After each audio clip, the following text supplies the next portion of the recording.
श्री लाल बहादुर शास्त्री महाविद्यालय गोंडा उत्तर प्रदेश, पोम्पे कॉलेज एकला मंगलुरु कर्नाटक, मंगलुरु विश्वविद्यालय हिंदी अध्यापक संघ के संयुक्त तत्वावधान में चल रहे गंगा कावेरी व्याख्यान माला के 16वें व्याख्यान में आज हमारे मुख्य वक्ता हैं डॉक्टर सी जयशंकर बाबू, जो पांडिचेरी विश्वविद्यालय में हिंदी विभाग के अध्यक्ष हैं और हिंदीतर क्षेत्र में हिंदी के प्रचार प्रसार को लेकर, उसके अध्ययन को लेकर, अकादमिक कार्य को लेकर जिनकी एक विशिष्ट पहचान है, आज वो हमारे साथ जुड़े हुए हैं। उनका व्याख्यान नियत है हिंदी कल, आज और कल, इस विषय पर वो आज हम लोगों से बातचीत करेंगे, अपना व्याख्यान प्रस्तुत करेंगे।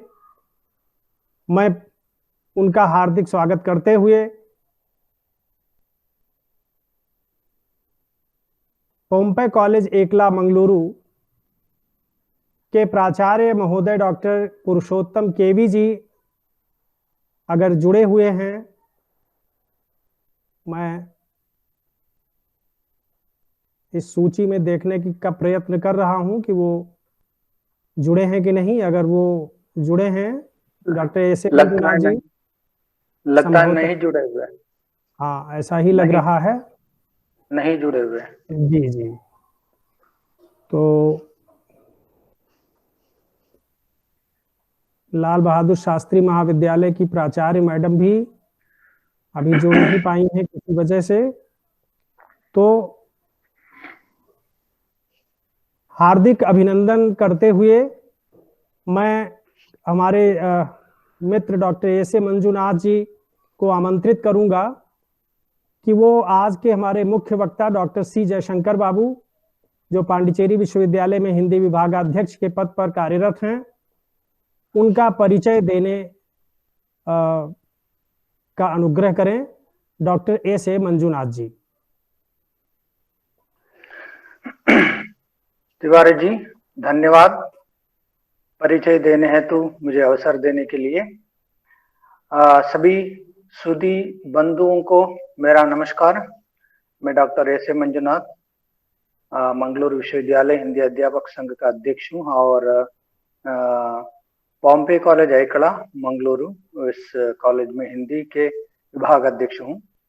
तो यह व्याख्यान माला गंगा कावेरी, जैसे कि मित्रवर्य तिवारी जी ने बताया, गंगा कावेरी व्याख्यान माला मंगलुरु विश्वविद्यालय हिंदी अध्यापक संघ और पोम्पे कॉलेज एकला मंगलुरु तथा श्री लाल बहादुर शास्त्री महाविद्यालय गोंडा के तत्वावधान में यह व्याख्यान माला चलाई जा रही है। तो इस कड़ी में यह 16वां व्याख्यान है। तो आज के इस व्याख्यान में हमारे साथ जुड़े हुए हैं हमारे मित्र डॉक्टर सी जयशंकर बाबू, जो पांडिचेरी विश्वविद्यालय के हिंदी विभागाध्यक्ष हैं। तो इनका तो बहुत विस्तृत व्यापक परिचय है। समय की सीमा को ध्यान में रखते हुए उनका संक्षिप्त परिचय मैं आपके सामने प्रस्तुत करने का प्रयास करता हूं। ये जयशंकर बाबू हमारे आज के जो वक्ता जो है, इन्होंने एमए और पीएचडी मैसूर विश्वविद्यालय से की है और ये बहुत सी स्वयंसेवी संस्थाओं उनसे जुड़े हुए हैं समाज सेवा कार्य में, और उसके साथ साथ जो पत्र पत्रिकाओं के संपादक के रूप में भी ये कार्यरत हैं, बहुत सक्रिय हैं इस पत्रकारिता के क्षेत्र में। ये जो दक्षिण भारत में ही ये जो गिने चुने लोगों में ये माने जाते हैं। और इसके साथ साथ इनके द्वारा लगभग 20 पुस्तकें जैसे कि मौलिक हो, संपादित हो, अभी प्रकाशित है, और भी 5-6 पुस्तकें जो है प्रकाशकाधीन है।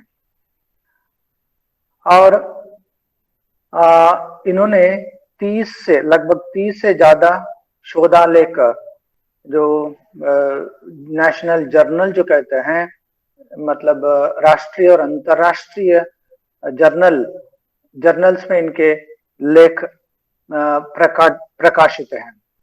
और लगभग 70 से ज्यादा जैसे कि आलेख जो अलग अलग विषयों से संबंधित आलेख पत्र पत्रिकाओं में प्रकाशित हैं। और इनके मार्गदर्शन में 6 जो शोध प्रबंध शोध कार्य जो है बहुत से शोध कार्य परिपूर्ण संपन्न हुआ है। और उसके साथ साथ 10 से लगभग 10 से ज्यादा जो एमफिल के शोध कार्य संपन्न हुआ है। लगभग 200 से अधिक राष्ट्रीय अंतर्राष्ट्रीय संगोष्ठी में ये रिसोर्स पर्सन के रूप में भाग ले चुके हैं। और अन्य जैसे कि विश्वविद्यालय के जो समितियां जो हैं, समितियों के सदस्य के रूप में भी ये कार्यरत हैं। और 20 से ज्यादा राष्ट्रीय और अंतर्राष्ट्रीय संगोष्ठियों के संयोजक के रूप में इन्होंने काम किया है। और इनकी एक विशेषता यह है कि 1994 से लेकर अभी तक युगमानस नामक पत्रिका चला रहे हैं। इस पत्रिका के ये जो संस्थापक संपादक भी है। और इनकी यह विशेषता यह है कि इनकी मातृभाषा तेलुगु है और ये जो इनका कार्यक्षेत्र तमिल से संबंधित है। और इनकी शिक्षा दीक्षा जो है कन्नड़ क्षेत्र में हुई है। और ये मलयालम को भी जानते हैं। मतलब लगभग कुल मिलाकर ये दक्षिण भारत के सभी भाषाओं को जानते हैं। और उसके साथ साथ हिंदी, अंग्रेजी, अन्य भाषाओं के भी ज्ञाता हैं। तो ये पत्रकारिता के क्षेत्र में अलग अलग क्षेत्र में जैसे कि राजभाषा विभाग, इन सभी जो क्षेत्रों में कार्य कर रहे हैं सक्रिय रूप से। तो हमारे मित्र आज के मुख्य वक्ता डॉक्टर सी जयशंकर बाबू का मैं अपने कॉलेज की ओर से, मैं अपने संघ की ओर से और उसके साथ साथ श्री लाल बहादुर शास्त्री महाविद्यालय गोंडा की ओर से इनका हृदय से स्वागत करता हूं। जी धन्यवाद मित्र डॉक्टर ए.सी. मंजुनाथ जी, आपके द्वारा एक मिनट, हमारे साथ आज दो जयशंकर जुड़े हुए हैं। एक तो हमारे मित्र जो इस कार्यक्रम का संचालन कर रहे हैं जयशंकर तिवारी, और आज के मुख्य वक्ता हैं जयशंकर बाबू। जयशंकर। जी धन्यवाद बहुत बहुत। मित्र डॉक्टर ए.सी. मंजुनाथ जी ने आज के मुख्य वक्ता डॉक्टर सी जयशंकर बाबू का परिचय दिया। निश्चित रूप से उनके विस्तृत परिचय को कुछ सीमित समय में व्यक्त करना कठिन है। जैसा कि उन्होंने कहा, दक्षिण भारत में हिंदी के प्रचार प्रसार को लेकर निरंतर सक्रिय रहने वाले डॉक्टर सी जयशंकर बाबू तमिल, तेलुगु, कन्नड़, मलयालम चारों प्रमुख भाषाओं के जानकार हैं। हिंदी, अंग्रेजी, संस्कृत, इन 3 भाषाओं का ज्ञान उन्हें अतिरिक्त है। तो इस तरह से जो बहुभाषिकता हमारे समय और समाज की राष्ट्रीय एकता की एक बड़ी जरूरत है, उस शर्त को तो पूरा करते ही हैं। और परिचय में जैसा अभी बताया कि मध्यकाल के संत साहित्य से लेकर और अधुनातन भाषा प्रौद्योगिकी, अनुवाद कार्य, जो भाषांतरण का कार्य है, और इसके अतिरिक्त तुलनात्मक साहित्य का जो कार्य है, प्रयोजन मूलक हिंदी का कार्य है, पत्रकारिता मीडिया के रूप में हिंदी का जो स्वरूप बनता है, उन तमाम स्तरों पर डॉक्टर सी जयशंकर बाबू निरंतर सक्रिय रहते हैं। पांडिचेरी विश्वविद्यालय में वो हिंदी की सेवा कर रहे हैं, हिंदी विभाग में सेवारत हैं।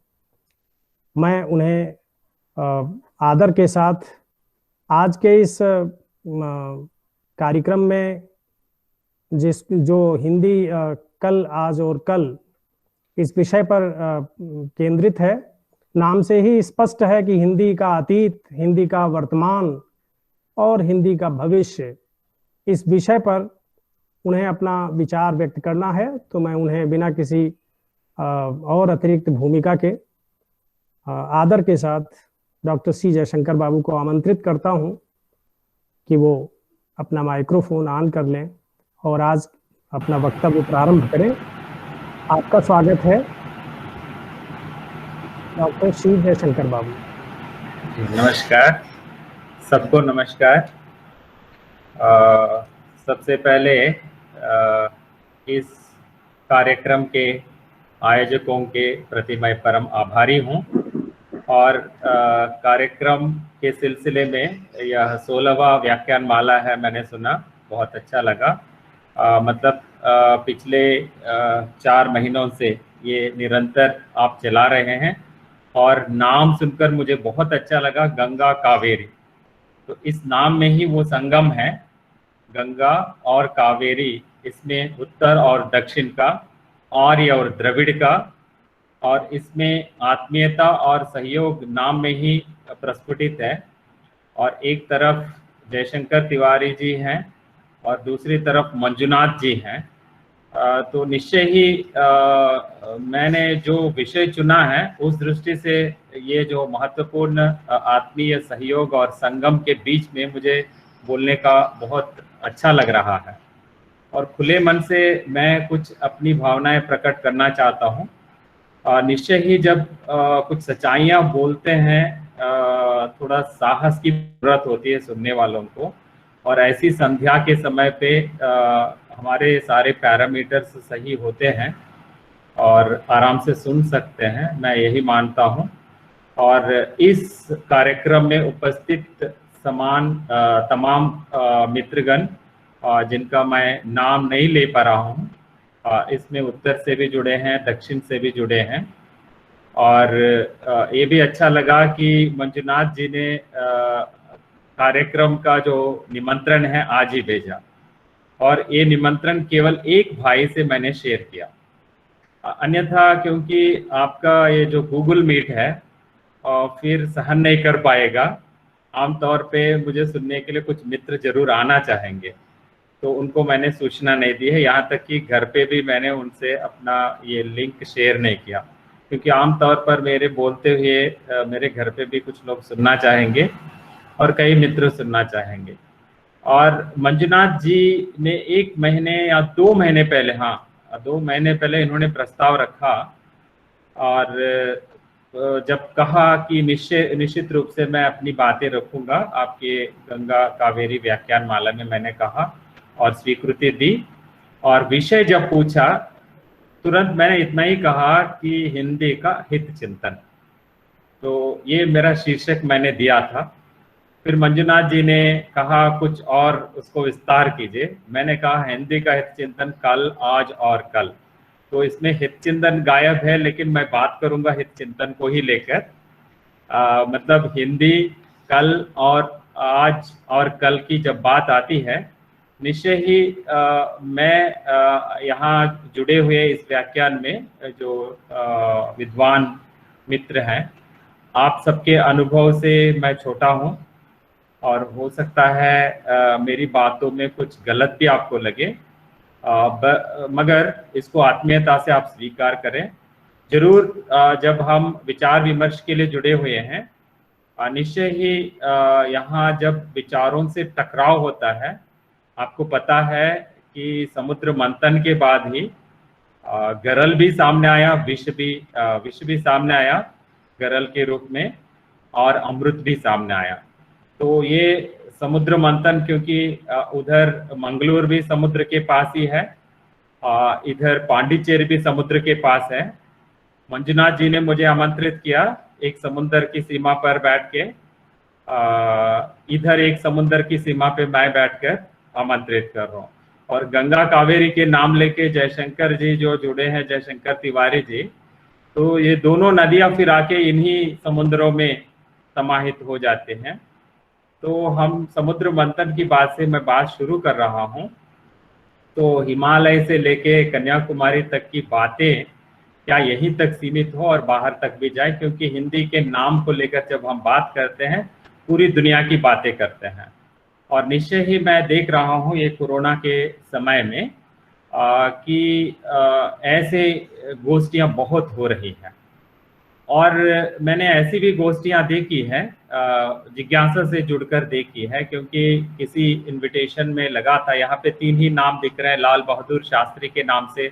बहुत ही सहज सरल हमारे प्रधानमंत्री थे लाल बहादुर शास्त्री, उनके नाम से जो महाविद्यालय है निश्चय ही जयशंकर तिवारी जी ने जैसे कहा प्राचार्य जुड़ नहीं पाई, लेकिन प्रतिनिधि के रूप में आप खुद हैं तिवारी जी। और पोम्पई महाविद्यालय के प्राचार्य जी भी, जिनसे शायद पिछली बार मेरी मुलाकात हुई थी, वे जुड़ नहीं पाए थे, लेकिन पोम्पई महाविद्यालय की ओर से मंजुनाथ जी तो हैं और मित्र भी हैं। और विशेषकर इनका मंगलूर हिंदी शिक्षक जो संघ है, तो इनकी गतिविधियां मैं देख रहा हूं। निश्चित रूप से ये सारी गतिविधियां इनकी शैक्षणिक है और विद्वत्तापूर्ण कार्य ये लोग कर रहे हैं, क्योंकि इनकी ग्रुप में जब से इन्होंने मुझे जोड़ा, मैंने देखा कई सारे ग्रुप्स की बातें मैं देखता रहता हूं, इनके ग्रुप में मैंने ये महसूस किया, यहाँ जो हिंदी शिक्षक हैं तमाम मेल जोल के साथ पूरी आत्मीयता के साथ ये लोग मिलकर जो हिंदी का संवर्धन का कार्य कर रहे हैं, मतलब शिक्षकों के रूप में जो शिक्षण कार्य से संबंधित सहयोग ये लोग आपस में जुटाकर जो पुस्तकें लिखना और छात्रों के लिए जो शैक्षिक सामग्री का विकास करना, ये सब देखकर निश्चय ही मैं उन सबके प्रति, हर शिक्षक के प्रति मैं श्रद्धावनत हूँ, आंतरिक श्रद्धा से, क्योंकि ये क्योंकि मुझे मंजुनाथ जी ने बुलाया और इस कार्यक्रम में मैं हूँ, आप लोगों की मैं तारीफ करूँ ये नहीं चाहूँगा मैं कभी भी, क्योंकि मैं तारीफ करूं और आलोचना करूं एकदम सामने करता हूं और पीछे भी नहीं, और केवल कागज तक सीमित नहीं रखता हूं। ये मेरी आदत है कि लोगों के सामने ही कह देता हूं। कभी आंध्र वालों के सामने मतलब बारे में कहते रहते हैं, ये मतलब लोगों के सामने ही जो है बुराई कह देते हैं, तो वो बुराई कहना नहीं है वास्तव में। यहाँ पे मैं जो इनकी प्रशंसा जो कर रहा हूँ, इसका मूल उद्देश्य वही है, हिंदी का हित चिंतन। जिस मूल शीर्षक से मैं बात शुरू करना चाह रहा था, तो जो लोग हिंदी के हित चिंतन के साथ इस कार्यक्रम को कर रहे हैं, निश्चय ही उनके साथ जुड़कर बोलने में बहुत अच्छा लगता है, विचार विमर्श करने में मुझे बहुत अच्छा लगता है। जैसे मुझे समय दिया गया 5:16 हुआ, ये 16वां कार्यक्रम है। मंजुनाथ जी ने कहा था आप 5 से 6 बजे तक बोल सकते हैं और उसके बाद कोई सवाल जवाब हो तो कर सकते हैं। यदि पहले ही बता दीजिए ताकि मैं समय की मर्यादा का पालन करूं, क्योंकि कोई और वक्ता है, क्योंकि कार्यक्रम की पूरी रूपरेखा मैंने नहीं देखी है और मेरे समय की सीमा एक बार मुझे सुनिश्चित हो जाए, उसके हिसाब से बातें मैं रखना चाहूँगा। तिवारी जी, जयशंकर तिवारी जी, मुझे समय की सीमा निश्चित रूप से बता दीजिए। हाँ, आप 6 बजे तक बोलिए और कोई ऐसी वो नहीं है, आप आगे भी बढ़ा सकते हैं 10-15 मिनट, और उसके बाद प्रश्न सत्र जो है चलेगा। निश्चित तौर पे मैं अपना जो 39 मिनट का समय जो है 6 बजे तक, इसका ही प्रयोग करूँगा, और उसके बाद जो भी जिज्ञासाएं हैं, विचार विमर्श हैं, हम कर सकेंगे। तो मैं बात वहीं से शुरू करता हूँ। हम शुरू करेंगे कन्याकुमारी से ही शुरू करेंगे, दक्षिण से उत्तर की तरफ आगे बढ़ेंगे। नाम तो गंगा कावेरी आपने रखा, हाँ, तो लेकिन दक्षिण में बैठ के हम लोग बात कर रहे हैं, हम दक्षिण से उत्तर की तरफ बात करते हैं।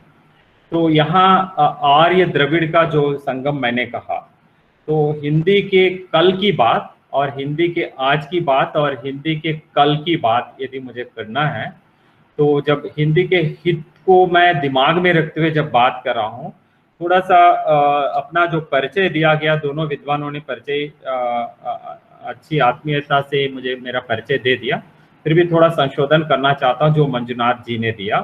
जो 94 में मैंने युगमानस का प्रकाशन शुरू किया था, ये मुद्रित पत्रिका थी, और लगभग 2014 में मैं जब तमिलनाडु में प्रवेश किया, यूपीएससी का अपॉइंटमेंट था, तमिलनाडु में आ गया था, तब जाकर यहाँ जो मैं खर्च करता था वो 5 गुना खर्च करना पड़ रहा था।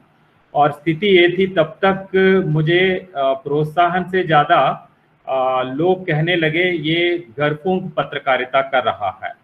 और निश्चित तौर पर वो पत्रिका कमाने वाली पत्रिका नहीं थी। नो लॉस नो गेन जैसे मैं चलाना चाहता था, लॉस बहुत था। और लगातार मैंने पत्रिका चलाई 10 साल। उसके बाद 3 साल तक उसको बंद कर दिया। अब पत्रिका उस रूप में जीवित नहीं है, मुद्रित पत्रिका के रूप में। ऑनलाइन में उसका अस्तित्व है। मैं कहता रहता हूं कि मेरी मानस पुत्री कोमा में है, तो क्योंकि मानस उसका नाम दिया था। ये तो छोटा संशोधन मुझे करना था जो मंजुनाथ जी ने कहा कि पत्रिका अभी उस रूप में जीवित नहीं है जिस रूप में मैं उसको हर तिमाही में देखता था। तो ये एक छोटा सा मेरा परिचय था कि जब मैं ग्रेजुएट नहीं था तब मेरी पत्रिका शुरू हुई थी। बस संक्षेप में इतना बताना चाहता हूँ। पत्रिका आज के जैसे यूजीसी के मार्क्स के लिए या कुछ और उद्देश्यों से प्रकाशित पत्रिका नहीं थी। तो मैंने कहा कि मैं कन्याकुमारी से बात शुरू करना चाहता हूँ, मतलब दक्षिण से बात शुरू करना चाहता हूँ। हिंदी का जो अतीत है वो कितने वर्ष पुराना है दक्षिण में, इसको लेकर यदि बात करें, हिंदी साहित्य का इतिहास के पुनर्लेखन को लेकर निश्चित तौर पर दक्षिण के लेखकों ने कई बार मांग की है। उनकी मांग ये थी कि उनके नाम हिंदी साहित्य के इतिहास में नहीं जुड़े हैं। तो वे काफी काम कर चुके हैं, काफी लेखन कर चुके हैं, मौलिक कार्य कर चुके हैं, तो निश्चित तौर पर उनके नामों का उल्लेख होना चाहिए, उनके कृतित्व का उसमें चर्चा होनी चाहिए उसकी। उसी दृष्टि से उन लोगों ने मांग की और इसको कई सारे उत्तर भारत के विद्वानों भी एंडोर्स किया है। तो इसको मैंने बार बार देखा पत्रकारिता के दौर में, और इतने तमाम जो जीवित पत्रकार थे उस समय से और जो भी जीवित लेखक थे हिंदी के, उनसे मेरा आत्मीय संपर्क रहा। तो उनकी जो मांग रही है तो उस मांग को सही लगा मुझे तो, लेकिन ये मांग वही तक सीमित है कि हिंदी साहित्य के इतिहास में उनका नाम जुड़े। लेकिन मैं बात जो कर रहा हूं उससे आपको बहुत बात स्पष्ट हो जाएगी। मैं कोई ऐसे मांग करना नहीं चाहूंगा कि हिंदी साहित्य के इतिहास का पुनर्लेखन उस दृष्टि से हो कि आज के जो कल परसों के जो लेखक रहे हैं तो उनके नाम जुड़ने के लिए हिंदी साहित्य के इतिहास का पुनर्लेखन होना चाहिए।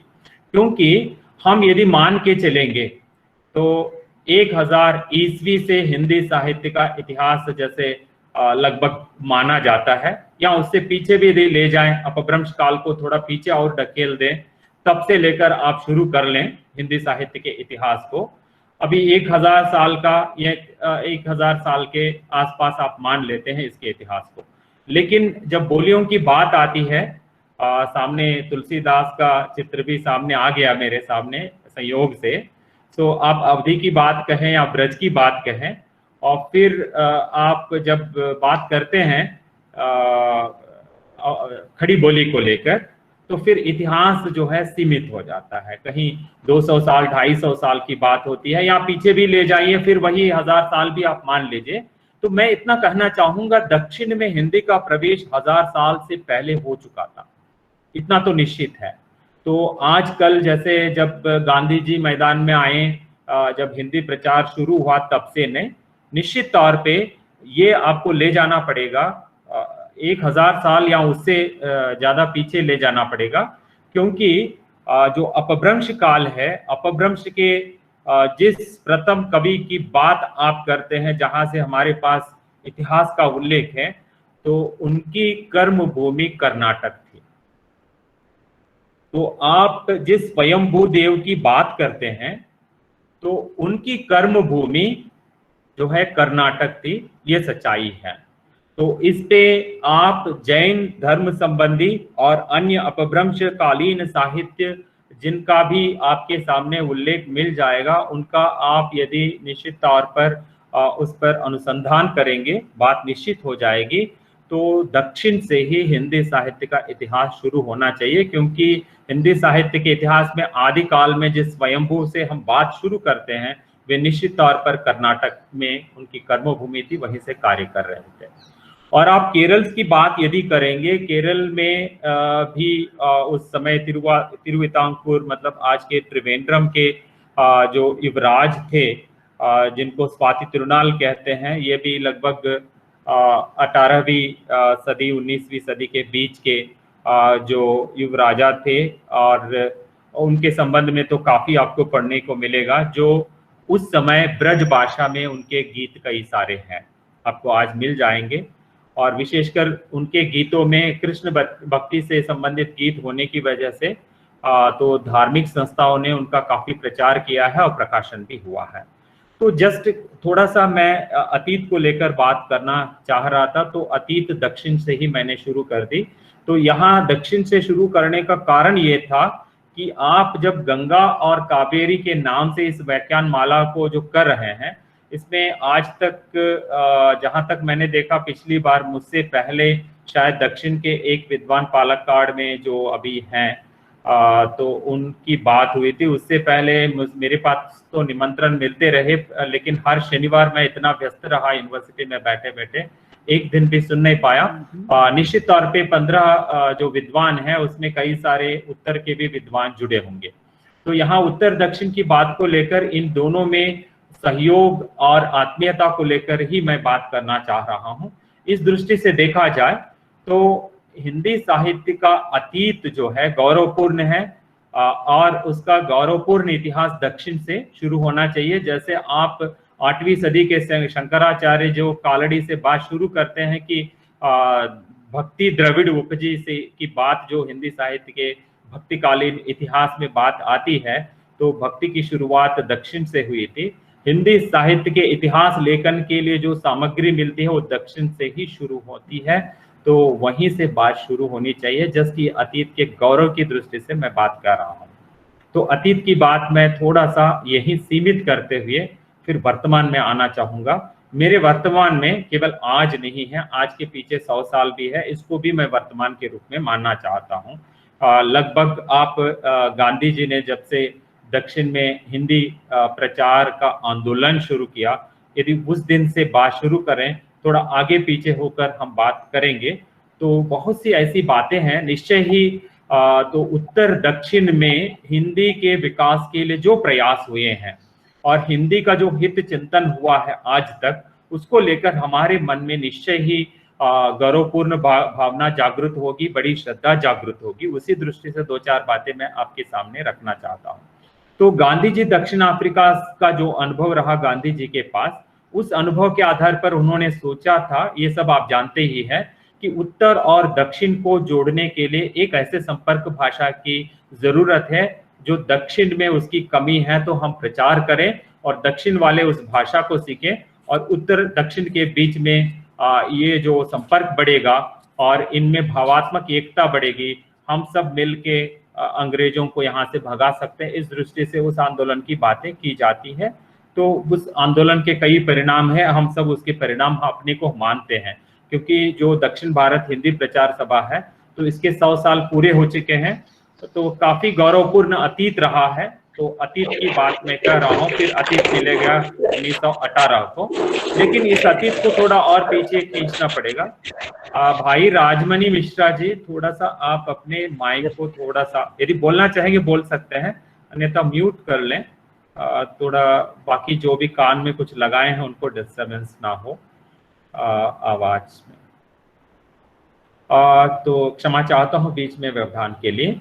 मैं ये कह रहा था कि दक्षिण भारत हिंदी प्रचार सभा की जो स्थापना 1918 में हुई थी, वहीं से दक्षिण में हिंदी प्रचार के आंदोलन की शुरुआत यदि मानते हैं वो गलत है, थोड़ा उसको और पीछे ले जाना चाहिए।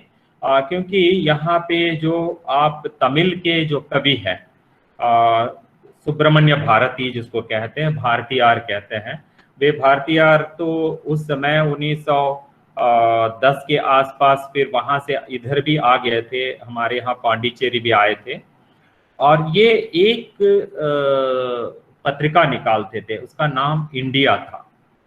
तो इंडिया में उन्होंने, आप देखेंगे हमारे पास भी उनका यहाँ पे स्मारक है पांडिचेरी में, क्योंकि उस समय अंग्रेज उनके पीछे पड़े थे, उनको अंदर डालना चाहते थे, वे बच निकले और यहाँ फ्रेंच के अधीन वाले इस स्थान पे आ गए, पांडिचेरी में काफी समय रहे और आंदोलन को वे मतलब यहाँ से ही चलाते रहें।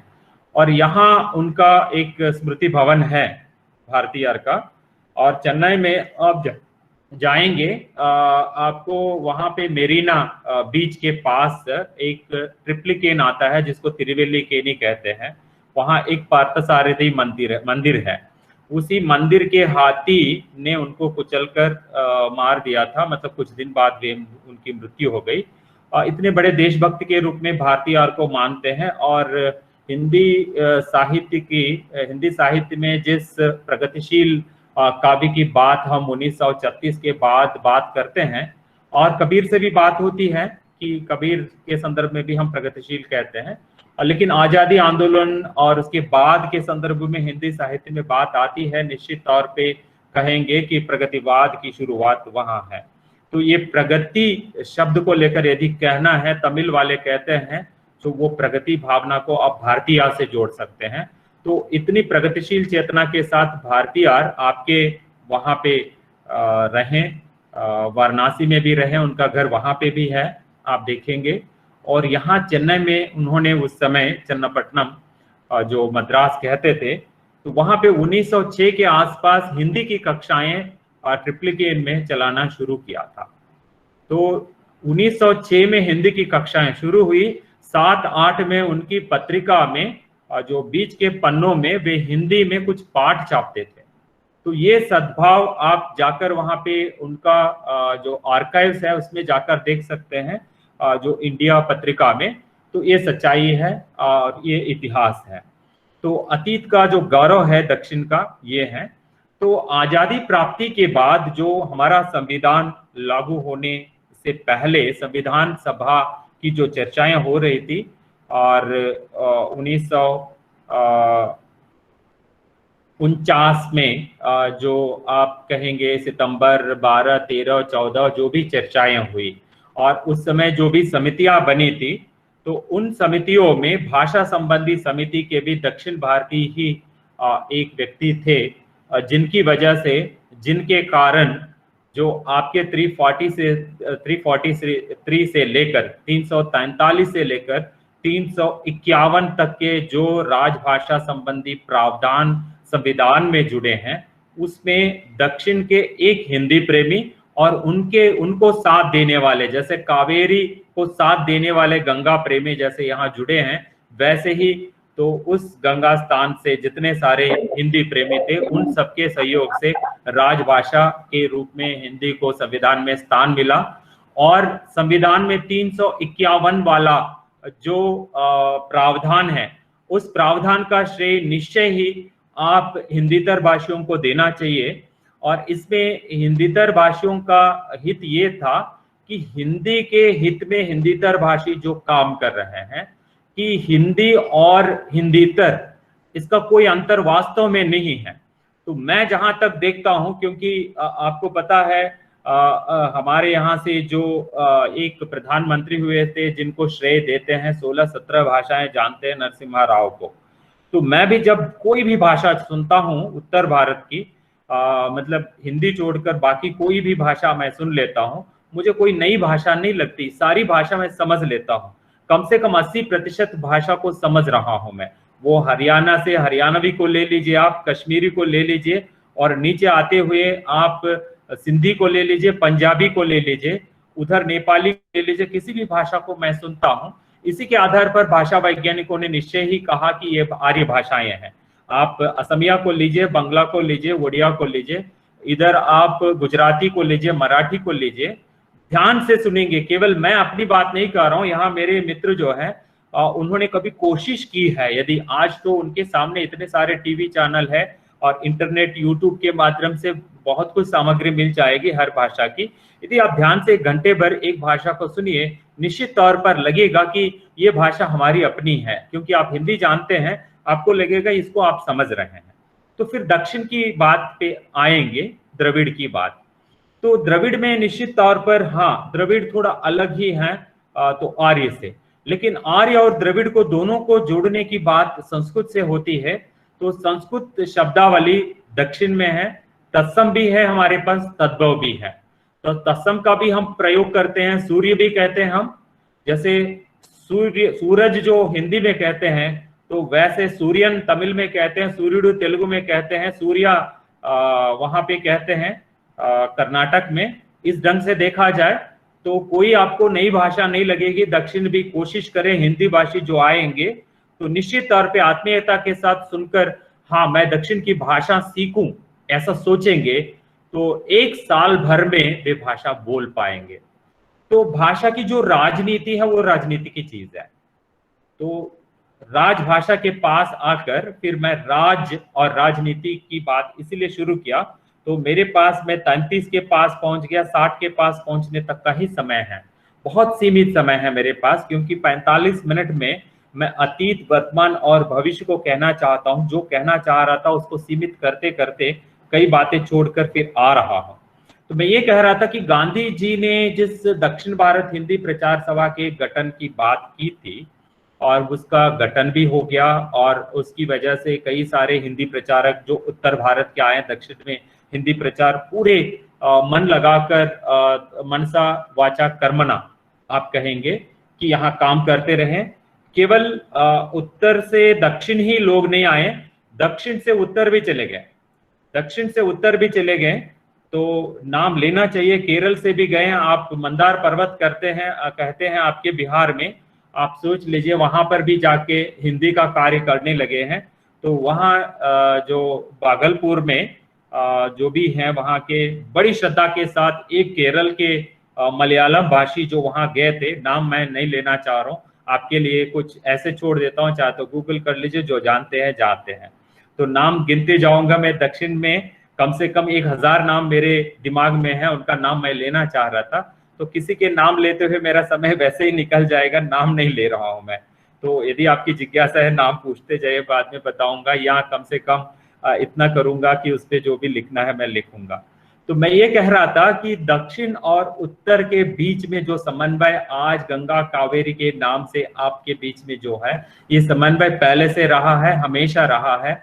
तो ये समन्वय की जो ताकत है वो हिंदी के माध्यम से, चूंकि हिंदी हमारी अस्मिता की भाषा है, केवल हमने संविधान में उल्लेख करके राजभाषा बनाया, केवल इससे नहीं है हिंदी का हित। इससे पहले भी इसके साथ हमारी आत्मीयता जुड़ी हुई थी। वो आत्मीयता यदि आप देखना चाहेंगे, एक एक राज्य में जाकर देखिए, तो आंध्र प्रदेश हो, कर्नाटक हो, केरल हो, तमिलनाडु हो, हर प्रदेश में, जैसे मैंने कहा भारतीय ने अपने अखबार में कोई केंद्रीय हिंदी निदेशालय की निधि के लिए या भारत सरकार की किसी योजना के तहत पैसे मिलेंगे इस नाम से भारतीय ने कहीं अपने अखबार में हिंदी नहीं छापा था, ये मैं निश्चित रूप से कहना चाह रहा हूं। और आपको मलयालम के 1930-40 के बीच में और 45 के बीच में कितने सारे अखबार हैं जिनमें हिंदी छापते थे मलयालम के अखबारों में, तो वो आप देखेंगे संविधान की किसी धारा के तहत या सरकार की किसी योजना के तहत उनको प्रोत्साहन राशि मिलेंगे, ये सोचकर किसी ने नहीं किया था। मतलब ये सब हिंदी के हित को सोचकर ही इन लोगों ने किया था। और किसी हिंदीतर भाषी हिंदी लेखक पुरस्कार मिलेगा बोल के स्वाति तिरुनाल ने ब्रज में काव्य नहीं रचा था। मैं ये कुछ थोड़ी सी संवेदना है यहाँ पर, क्योंकि मैं जिन कवियों को लेकर, जिन रचनाकारों को लेकर, उनकी संवेदना को लेकर, हिंदी साहित्य के इतिहास की पुनर्लेखन को लेकर थोड़ा सा यहाँ भावुक हो रहा हूं मैं, क्योंकि जो लोग मर चुके हैं कई सारे लेखक, उनकी इच्छा यही थी कि उनका नाम जुड़ जाए हिंदी साहित्य के इतिहास में। हाँ, कहीं हिंदी साहित्य के इतिहास आजकल लिख रहे हैं उसमें लिख रहे हैं, लेकिन हिंदी साहित्य के इतिहास के नाम से जो किताबें पढ़ा रहे हैं, जिसको प्रामाणिक या मानक मान रहे हैं, उसमें कहीं उनका नाम नहीं रहा। हाँ, कई सारी ऐसी किताबें हैं जिनका पुनर्लेखन हो रहा है, कोई संपादक के नाम से अपना नाम जोड़कर पुरानी किताब में जोड़ रहे हैं, लेकिन कोई ऐसा परिशिष्ट नहीं जोड़ रहे हैं कि दक्षिण में इतना कुछ हिंदी का काम हो, इतना पुनर्लेखन हुआ। और कम से कम इतना तो नहीं कह रहे हैं कि दक्षिण से हिंदी का इतिहास शुरू हो गया था। तो कुछ संवेदनात्मक बातें हैं। दूसरी बात हम आ जाते हैं जिस राजभाषा के पास। तो राजभाषा को लेकर भी मुझे कम से कम 2 मिनट तो बोलना है, क्योंकि राजभाषा के सेवा में 10 साल तो रहा मैं, और यूपीएससी से चयनित एक राजभाषा अधिकारी था, और एक राजभाषा अधिकारी के रूप में मेरी इज्जत तो बड़ी थी, लेकिन मैं चाहता था कि उस पद में मैं रहता, काफी आगे रहता, आज एक जॉइंट डायरेक्टर रहता, कल परसों एक डायरेक्टर भी बन जाता, और उसी क्षेत्र में मैं जाता। कहीं बैंक में मुझे बुला रहे थे, कहीं महाप्रबंधक का पद दे देंगे, वो सब मुझे अत्याशा या दुराशा या कोई आशा नहीं थी।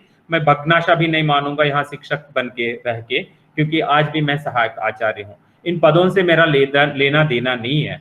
तो जब मैं हिंदी को लेकर काम कर रहा हूँ तो, और इतने सारे मित्र जो मैंने देखा 16 से नंबर शुरू हुआ था, अभी 52 हो गया, और ये 52 के पास आकर मैं ये कहना चाह रहा हूँ, कल परसों की बात मैंने शुरू किया था कि ये जो कोरोना काल में हर शनिवार रविवार दिन रात ऐसे कार्यक्रम तो हो रहे हैं, तो कई सारे कार्यक्रमों में एक आध बार जाकर देखा, एक इनविटेशन था मेरे पास, निमंत्रण पत्र, जिसमें कम से कम 60 व्यक्तियों के नाम थे और कम से कम इसमें 30 संस्थाओं के नाम से, सारे के साथ एक उपसर्ग था, वो विश्व था, उपसर्ग विश्व था।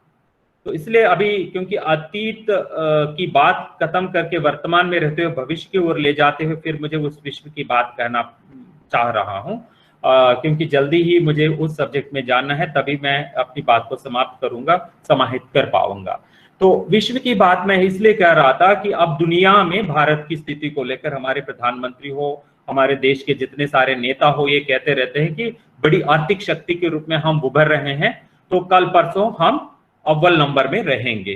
तो कहीं ना कहीं मान लीजिए आप टॉप 10 में आप हैं, रहेंगे, और बाकी आप जैसे जिन आंकड़ों से आपकी गति या आपकी प्रतियोगिता है, तो मान लीजिए आबादी के आंकड़े ही ले लीजिए, 1 नंबर 1 में है हमारे ही एशिया के, वो चीन है, उसके बाद नंबर हमारा ही बनता है, दुनिया में हम नंबर 2 पे है। तो आप देखते रहिए। तो धन्यवाद दीजिए हमारे सारे जो भी सज्जन हैं, वे नंबर बना देंगे निश्चय ही 1950 तक, 2050 तक माफ कीजिए, हमारा देश निश्चित तौर पर नंबर 1 बनेगा आबादी की दृष्टि से। आप देखिए, तब तक मैं जीवित रहूंगा, मैं कहूंगा अपनी बात सही है, नहीं है तो जो जीवित रहेंगे लिख दीजिए आपने गलत बात कही है। कुछ भी हो, मैं इस बात को इसलिए लेना चाह रहा हूं। अब राजभाषा के पास आऊंगा, फिर उस विश्व के पास जाऊंगा, क्योंकि मैं जो टैक्स बना रहा हूं ये टैक्स छूट जाएंगे। 1 मिनट उनको खत्म करके ही बात आगे बढ़ा दो।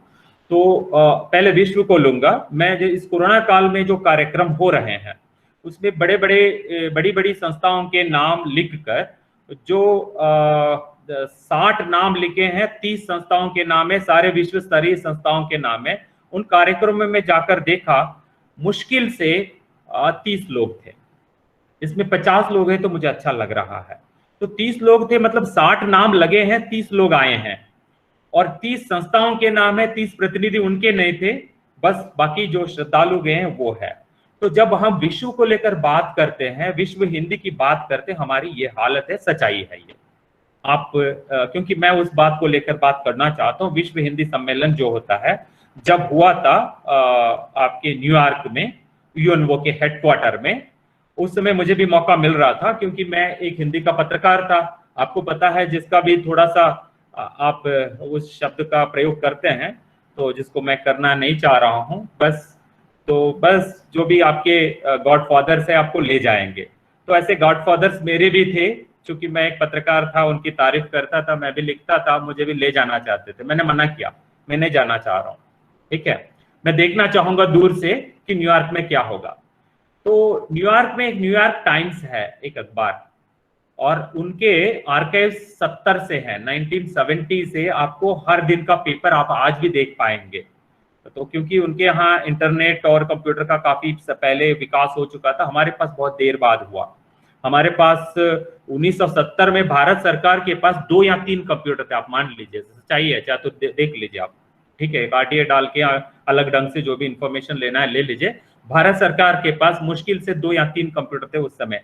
आज आपकी जेब में भी निश्चित तौर पर इस तरफ से एक मोबाइल दिखाएंगे, उस तरफ से एक मोबाइल दिखाएंगे, तो आपके पास ही 3 कंप्यूटर होंगे, क्योंकि ये सारे स्मार्टफोन को कंप्यूटर मान लीजिए। तो हर व्यक्ति के पास जब 3 कंप्यूटर है, तो दुनिया हमारी मुट्ठी में है, इस बात को आप मानेंगे। और दुनिया स्तर तक की हिंदी आप जब कह रहे हैं, निश्चित तौर पर मैं आपके साथ हूँ। यस, हमें ले जाना चाहिए दुनिया स्तर तक हिंदी को। लेकिन ये जो, इसको मैं एक कभी कभी मैं कहता हूँ भावुकता भरी बातें। क्यों कहता हूं ऐसा? इसलिए कहता हूं, जब न्यूयॉर्क टाइम्स में मैंने देखा जब हमारा विश्व हिंदी सम्मेलन न्यूयॉर्क में हो रहा था, डेली मैं क्या करता था, कंप्यूटर में हमेशा वो कंप्यूटर मेरे पास उसी जमाने से था, कंप्यूटर मेरे पास 70 में तो नहीं था, तो जब विश्व हिंदी सम्मेलन हो रहा था उस समय मेरे पास कंप्यूटर था, बहुत पुराना कंप्यूटर आज भी है, जो एग्जीबिशन के लायक कंप्यूटर मेरे पास है। तो चूंकि पत्रिका मैंने कंप्यूटर में ही शुरू की थी 1994 में ही, कंप्यूटर में गुंतकल में आप कल्पना नहीं कर पाएंगे, गुंतकल एक छोटा शहर है जहां कंप्यूटर लाके मैंने कंप्यूटर में ही पत्रिका शुरू की थी। मैंने सोचा वो पुराने फॉन्ट में या टाइपिंग में ना करूं, मैं ऐसे करूं, जस्ट ये बताने के लिए कह रहा था। तो तब देखूं कि न्यूयॉर्क टाइम्स में मैंने टटोल के देखा, तीनों दिन जो सम्मेलन हुआ, कम से कम चौथे दिन, क्योंकि जब प्रेस नोट देते हैं चौथे दिन तो छापते हैं। मान लीजिए वहां के न्यूयॉर्क में हमारे जो राजदूतावास से कोई एक प्रेस नोट गया हो, न्यूयॉर्क टाइम्स में एक लाइन तो छपेगा, न्यूज नहीं छपा था। अब देखिए हम किस प्रचार के लिए हिंदी को ले जाकर वहां पे यूएनओ के हेडक्वार्टर में कर रहे हैं, और न्यूयॉर्क टाइम्स इतना बड़ा पेपर है उसमें नहीं छपा था। मैंने ऐसा किया, हिंदी के नाम से सच तो मैं जानता था, टेक्नोलॉजी की एक किताब मैंने लिखी, तो ऐसे टेक्नोलॉजी का आदमी नहीं हूं, लेकिन मेरी चिंता ये है, तो ऐसे जो ज्ञान के नए नए विषय विकसित हो रहे हैं उसमें हिंदी को ले जाने की बातें बहुत जारी कही जा रही है, उस पर हिंदी वाले नहीं लिखेंगे तो कौन लिखेंगे? तो कोई अमेरिका से आके हिंदी में किताब नहीं लिखेगा, तो हमें ही लिखना है। तो हिंदी भाषी लिखेंगे, हिंदी पढ़ाने वाले शिक्षक हम लोग लिखेंगे, मंगलूर के शिक्षक हो, केरल के शिक्षक हो, कहीं के शिक्षक हो, हिंदी भाषी हो, हिंदी तर भाषी हो, हिंदी में हम काम कर रहे हैं, हिंदी का काम हम करेंगे, हिंदी में हमें लिखना चाहिए। तो न्यूयॉर्क टाइम्स पर सर्च करने के बाद हिंदी में मुझे मिल गए, एक आध रिजल्ट्स मिल गया, 2 रिजल्ट्स के पास रुक गया, तीसरा रिजल्ट मुझे नहीं मिला। एक रिजल्ट ऑर्बिचरी का था। ऑर्बिचरी का मतलब एक हिंदी भाषी मरने के बाद उनसे संबंधित ये विज्ञापन छपा था, उसमें हिंदी शब्द कहीं था, इसलिए सर्च में मुझे हिंदी एक शब्द वहां मिला न्यूयॉर्क टाइम्स में। और दूसरा जो शब्द था वो हिंदी फिल्म को लेकर, न्यूयॉर्क में भी हिंदी फिल्मों की बड़ी रुचि है, लोग देखते हैं, अमेरिका में भी, तो इसलिए कहीं हिंदी फिल्मों की चर्चा थी, इसलिए हिंदी फिल्म की दृष्टि से कहीं ना कहीं न्यूयॉर्क टाइम्स में कहीं ना कहीं 2-4 लिंक्स मिल गए मुझे। विश्व हिंदी सम्मेलन को लेकर जो भारत सरकार, भारत अमेरिका भाई भाई बोल के वहां जाकर जो सम्मेलन किया, उसका एक लाइन का न्यूज नहीं था। मैंने तुरंत न्यूयॉर्क टाइम्स के संपादक के नाम एक चिट्ठी लिखी थी, वो ईमेल के माध्यम से मैंने लिखी थी, मेरे पास आर्काइव्स रहेगा, मैं आपको दिखा पाऊंगा। न्यूयॉर्क टाइम्स के इतने सज्जन संपादक लगे, उन्होंने मुझसे एक क्षमा याचना की, हमें पता नहीं था कि आपका सम्मेलन यहाँ हो रहा था, तो हमारे अखबार में इस न्यूज के ना होने की बात आपने कही, ये हमें दुख है, हम आइंदा ध्यान रखेंगे भविष्य में ऐसे न्यूज आपके आ जाए। उन्होंने मुझे चिट्ठी लिखी थी, अंग्रेजी में मैंने लिखा उनको, अंग्रेजी में उन्होंने जवाब दिया था। खैर, मैं ये इसलिए कह रहा हूं, हम जब विश्व के नाम से आज, क्योंकि हिंदी को लेकर, और ये कोरोना का समय ये था कि आप जो भी मान लीजिए, मैं कुछ कहता हूं, कम से कम जब 18वीं सदी में, 19वीं सदी में और 20वीं सदी में और आज 21वीं सदी में, और लगातार ऐसे ही समय में 18 से 20 के बीच में जो भी हुआ है, इन घटनाओं के क्रम में यदि जोड़ के देखें, इस विषाणु मान लीजिए, विषाणु के साथ साथ तो हमारे समाज में काफी परिवर्तन लाने की ताकतें जो हैं, उन ताकतों की आप कुछ भी कहें तो वो प्रयास है। तो उसमें हम निश्चित तौर पे अगले मार्च तक भारत में बिलियन करोड़ का जो व्यापार टेक्नोलॉजी का ही होगा, ये श्रेय आप फिर उस कोरोना को दे देंगे। तो कोरोना की वजह से जो है एकदम आज तक हमारे युवा पीढ़ी के लोग जाकर अमेरिका के कई सारी कंपनियों के सीईओ तो बन गए हैं टेक्नोलॉजी के बहाने, ठीक है, गूगल के सीईओ, माइक्रोसॉफ्ट के सीईओ, जिस किसी के सीईओ आप देखेंगे, हमारे अपने लोग मिल जाएंगे आपको वहां पे। तो इतना श्रेय तो हम देंगे, लेकिन हमारी अपनी भाषाओं का विकास दुनिया भर में हो जाए, इसके लिए एक बार यदि हमारे सारे भाइयों के मन में हम वो बात डाल के भेज देंगे, निश्चित तौर पे हिंदी का हित होगा। ये भविष्य की बात मैं कह रहा हूं। आज तक हमने यदि नहीं की भी है तो इस ढंग से की है, तो आज तक क्योंकि मैं ये नहीं बताना चाहूंगा फिर बात शुरू हो जाएगी, विवाद करने लगेंगे, हाँ ये किया है वो किया है। सारे मैं तो 30 साल से, कम से कम 50 मेरी आयु है, 30 साल से लगातार मैं देख रहा हूँ। मेरी पढ़ाई छठी में शुरू हुई थी हिंदी की, और पहली बार लगभग मेरा बहुत कम अंक मिला था हिंदी में। उसके बाद 12वीं के बाद मेरा तकदीर नहीं था मैं कहीं कैंपस में पढ़ूं। जैसे मंजुनाथ जी कह रहे थे कि एक मैसूर विश्वविद्यालय के ये अलुमनी है। मैसूर विश्वविद्यालय में 1935 के आसपास कभी उन्होंने डिस्टेंस एजुकेशन शुरू किया था आजादी से पहले। तो उस डिस्टेंस एजुकेशन के बहाने मुझे डिग्री मिली। तो उस डिग्री के बहाने मैं जब चाहता था कि एक यूनिवर्सिटी का मैं टीचर बनूं, यहाँ आकर टीचर बन के बैठ गया है। तो मैं एक मैकेनिक था और मेरे पास कोई डिग्री नहीं थी। हाँ, हिंदी लगातार बोलता था, लिखता था, पढ़ता था, तभी पत्रिका चलाता था, हिंदी की पत्रिका। तो मैं ये केवल अपना इतिहास जोड़ते हुए मैं इसलिए बता रहा हूं, मेरे जैसे अतीत में यहाँ पे हजारों लोग रहे हैं जो हिंदी के हित में काम करते रहे हैं। किसी का भी ये स्वार्थ नहीं था हम हिंदी के माध्यम से कमाए, हिंदी के माध्यम से हम आगे बढ़े, हिंदी से ही हमारा भविष्य है, ऐसा किसी ने नहीं सोचा था। हिंदी जो है हित साधक है, और हिंदी के माध्यम से जो है हम एक बात कहेंगे पूरे भारत के लोग समझ जाएंगे, ये तो मैं विश्वास करता था। तभी तो मैं जब बोल रहा हूं, मेरी बोली उत्तर भारत के लोग भी समझ रहे हैं, दक्षिण भारत के लोग भी समझ रहे हैं हिंदी के माध्यम से। तो दोस्तों, मेरे पास अभी 11 मिनट का समय बचा हुआ है, तो मैं अभी अतीत की बात कहना चाह रहा हूं और वर्तमान को लेकर ज्यादा बात नहीं की। राजभाषा को लेकर मैं जो कहना चाह रहा था, अब 1 मिनट में मुझे कहने दीजिए। राजभाषा के नाम से जो आप अक्सर कहते हैं कि दक्षिण में हिंदी का विरोध है, तो विशेषकर 1960 के आसपास से लेकर हिंदू अखबार आज भी हैं, इतने साल का अखबार है, काफी प्रतिष्ठित अखबार है, और इनके आर्काइव्स पूरे मिल जाएंगे आपको। हिंदू वालों से पूछेंगे, हाँ पैसे लगाएंगे आपको, लेकिन दे देंगे। देखेंगे कि 1960 से आज जैसे अखबार के जो परिधान लग जाते हैं, जैसे दिवाली के समय, त्योहारों के समय, अखबार का पहला पन्ना पूरा का पूरा टाइटल ही रहता है, बाकी कोई विज्ञापन रहता है। तो उस टाइप का विज्ञापन यदि निकला, तो उस समय निकला था, नेहरू जी ने जो आश्वासन दिया था, जब तक एक राज्य भी हिंदी को स्वीकृत नहीं करेगा तब तक हम हिंदी को नहीं थोपेंगे। तो उसको लेकर फिर लोग कहते हैं कि 1965 के बाद हिंदी पूरे भारत की राजभाषा बनकर रहनी थी, वो नहीं बन पाई। अभी दो भाषाओं की स्थिति बनी है, तो हिंदी के साथ अंग्रेजी के नाम चलते चलते केवल अंग्रेजी चल रही है। बात यहाँ तक आती है। राजभाषा के क्षेत्र में देखने के बाद मैं अपना अनुभव कर रहा हूँ, यहाँ हिंदीतर बात नहीं है। हाँ, हिंदी चाहने वाले निश्चित तौर पर, परसेंटेज नहीं बताऊंगा, कई लोग हैं, और हिंदी ना चाहने वाले भी कई लोग हैं। ये दोनों होना चाहिए, द्वंद्व होना ही चाहिए। जब द्वंद्व नहीं होता, दुनिया नहीं होती। आप दुनिया का जो श्रेय है आप देते हैं, तो आदम और ईव से दे दीजिए, या आपके जो अर्धनारीश्वर को दे दीजिए। दुनिया में द्वंद्व होना ही चाहिए, वो द्वंद्व के साथ ही जो है हिंदी का अस्तित्व है।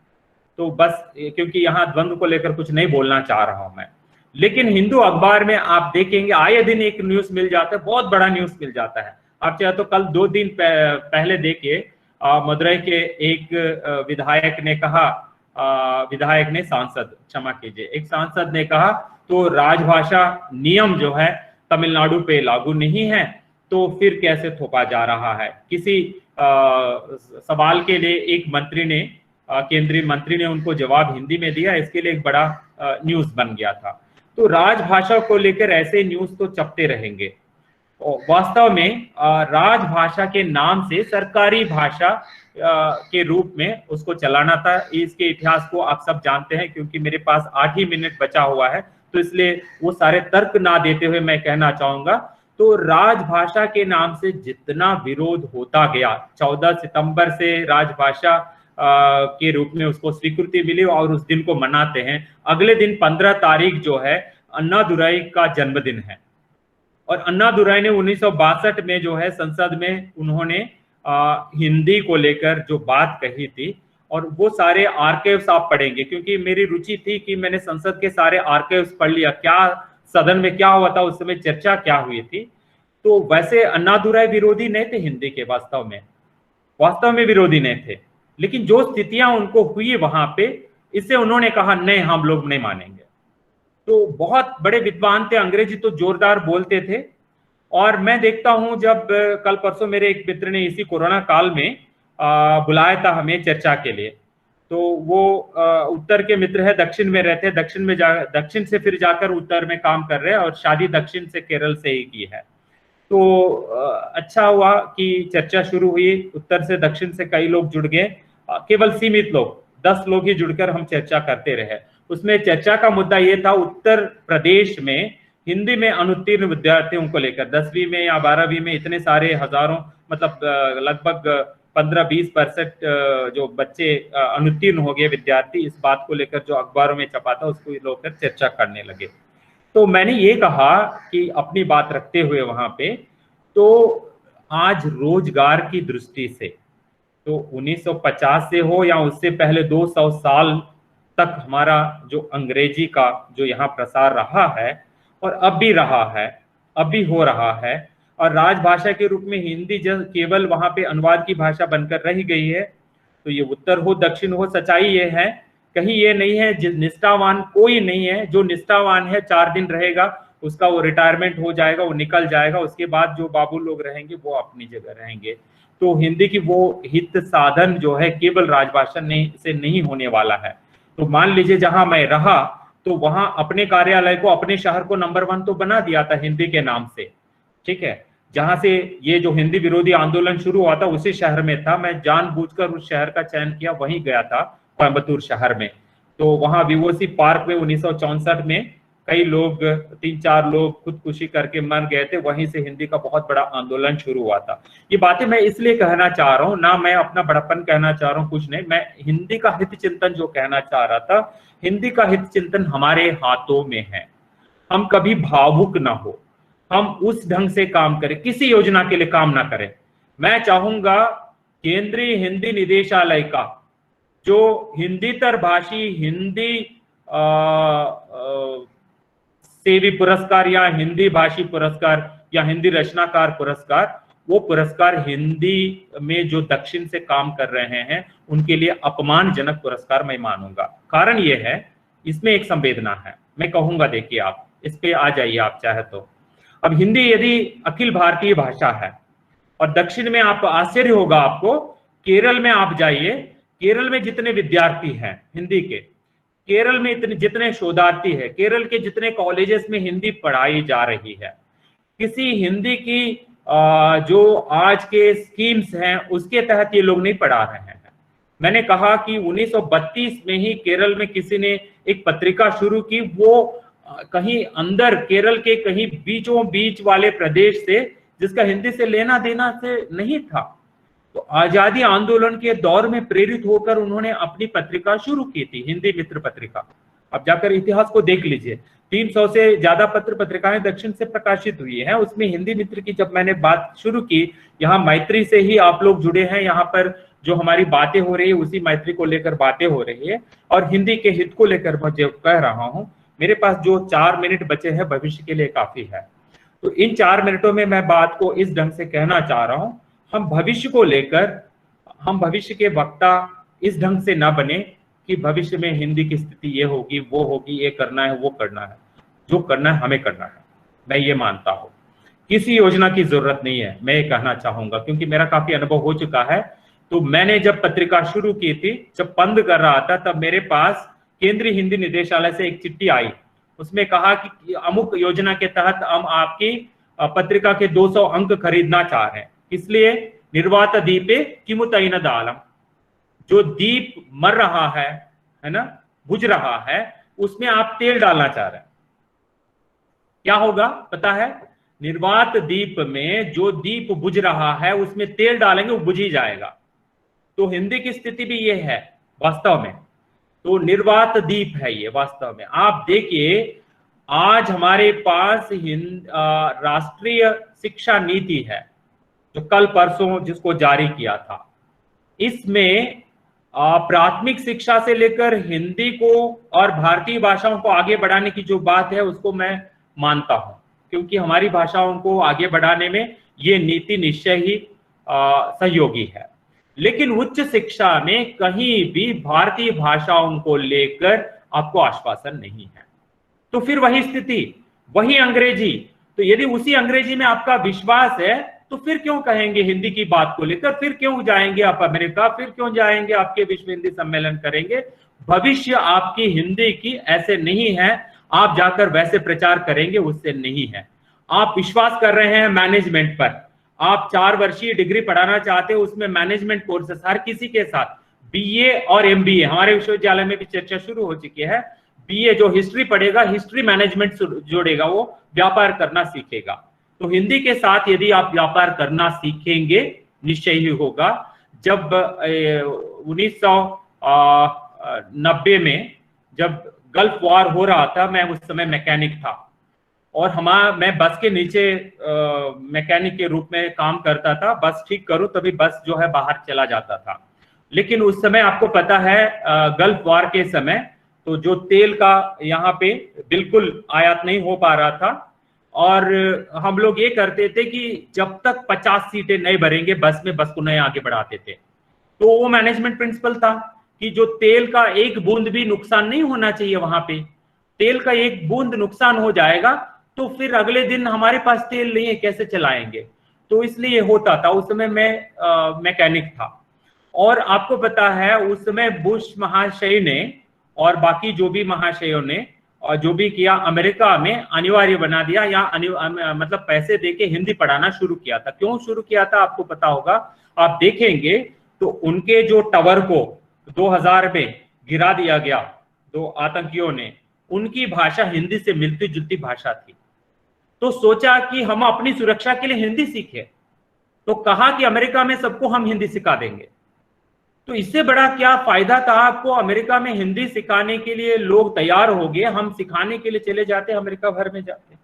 तो मैं ये कह रहा था यहाँ पे हिंदी का हित चिंतन ऐसा है कि हिंदी व्यापार की दृष्टि से हो, सुरक्षा की दृष्टि से हो और दृष्टि से हो। हम अपने दायरे में 250 वर्षों से जब अंग्रेजी में इतने निष्णात हम बन गए, तो दुनिया का व्यापार करना है, आज जापान हो या चीनी हो, तो वे लोग अपने लोगों को अंग्रेजी तो सिखा रहे हैं व्यापार की दृष्टि से, लेकिन निश्चित तौर पर अंदर जो है वे उनकी भाषा चला रहे हैं। जर्मन हो, फ्रेंच हो, चीन हो और ऐसे कई सारे देश है, उनके यहाँ उनकी अपनी भाषा चल रही है और बाहर व्यापार के लिए वो लोग अंग्रेजी सीख रहे हैं ताकि दुनिया में वे एक शक्ति के रूप में खड़े हो जाएं। तो हम चाह रहे हैं कि हम दुनिया में एक शक्ति के रूप में खड़े हो जाए। तो निश्चय ही हिंदी को आप मान के चलें, हिंदी उतनी ही बची हुई है जितना गल्फ वॉर के समय तेल हमारे पे बची हुई थी। हम चंद लोग हैं यहाँ पे, 16 से शुरू हुआ था, 52 तक नंबर गया था, 38 तक बचे हुए लोग। तो इतने लोग जो जुड़े हैं और इतने लोग, चंद लोग जो है हिंदी का हित चिंतक है, हिंदी के हित चिंतक है, वे लोग अपना जो खून उसमें दे रहे हैं। मैं मानूंगा मैं खून दे रहा हूं हिंदी के लिए, इसलिए मानूंगा। तो मेरा जो यूनिवर्सिटी में कहा जाएगा कि 16 घंटे आप पढ़ाइए, काफी है, और बस 40 घंटे आप आ जाइए यूनिवर्सिटी में, ये काफी है। तो मुझे ना आज देखता हूँ 24 घंटे कम पड़ रहा है। यूनिवर्सिटी में आता हूँ, अभी भी मैं यूनिवर्सिटी में कैंपस में बैठा हूँ, हिंदी पे हुआ बहुत कोने में है। तो मैं अकेला हूँ यहाँ, एक सिक्योरिटी गार्ड रहता है, हम दोनों ही हैं यहाँ पे। मैं मतलब मेरा ये नहीं कह रहा हूँ, वो समय पूरा हो चुका है। चूंकि जयशंकर तिवारी जी ने कहा था कि और 15 मिनट अतिरिक्त ले सकते हैं, मैं नहीं लूंगा, 1 मिनट और लूंगा, क्योंकि यहाँ 6:01 मेरा मशीन दिखा रहा है। दूसरे मिनट तक मैं ले लूं, क्योंकि हाँ, यही मैं अपनी बात समापन कर दूंगा।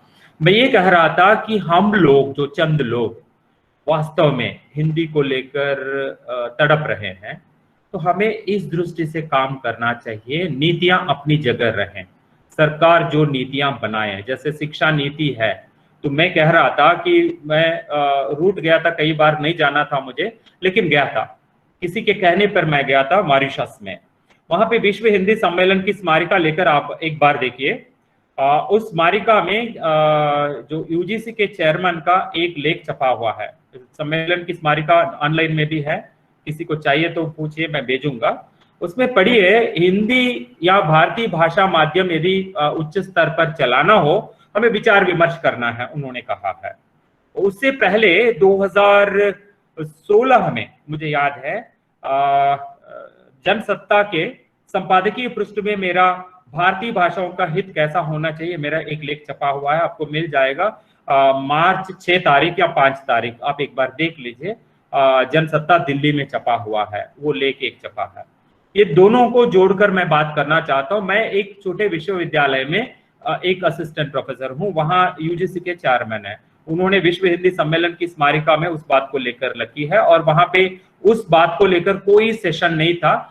एक बड़े एम्स के डॉक्टर आए, उन्होंने बात उठाई कि हिंदी मीडियम क्यों नहीं चलेगा। मैं डॉक्टर हूं, कई सारी किताबें लिख चुका हूं, एम्स का डॉक्टर हूं, तो भारत में सबसे बड़ी संस्था है एम्स, तो हम चिकित्सा की शिक्षा भी हम हिंदी में दे सकते हैं, इंजीनियरिंग की शिक्षा भी हिंदी में दे सकते, क्यों नहीं दे सकते।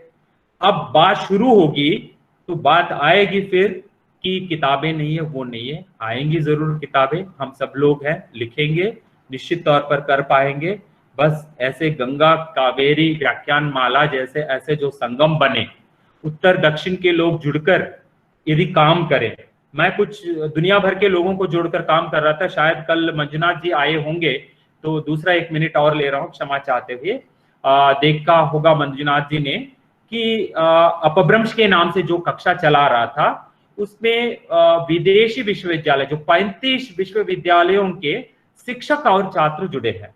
मेरे पास मुश्किल से 40 विद्यार्थी है अपने, तो वे विद्यार्थी 35 नहीं जुड़ रहे थे, जबकि विदेशी निश्चित तौर पर मैं अमेरिका के एक प्रोफेसर को देखा, उनके यहाँ का समय 3 बजे है, अर्ली मॉर्निंग 3 बजे है, तभी सोने का समय है निश्चित तौर पर, उस समय पंक्चुअली वो आ जाता है सीखने के लिए, और उनका विषय अपभ्रंश नहीं है।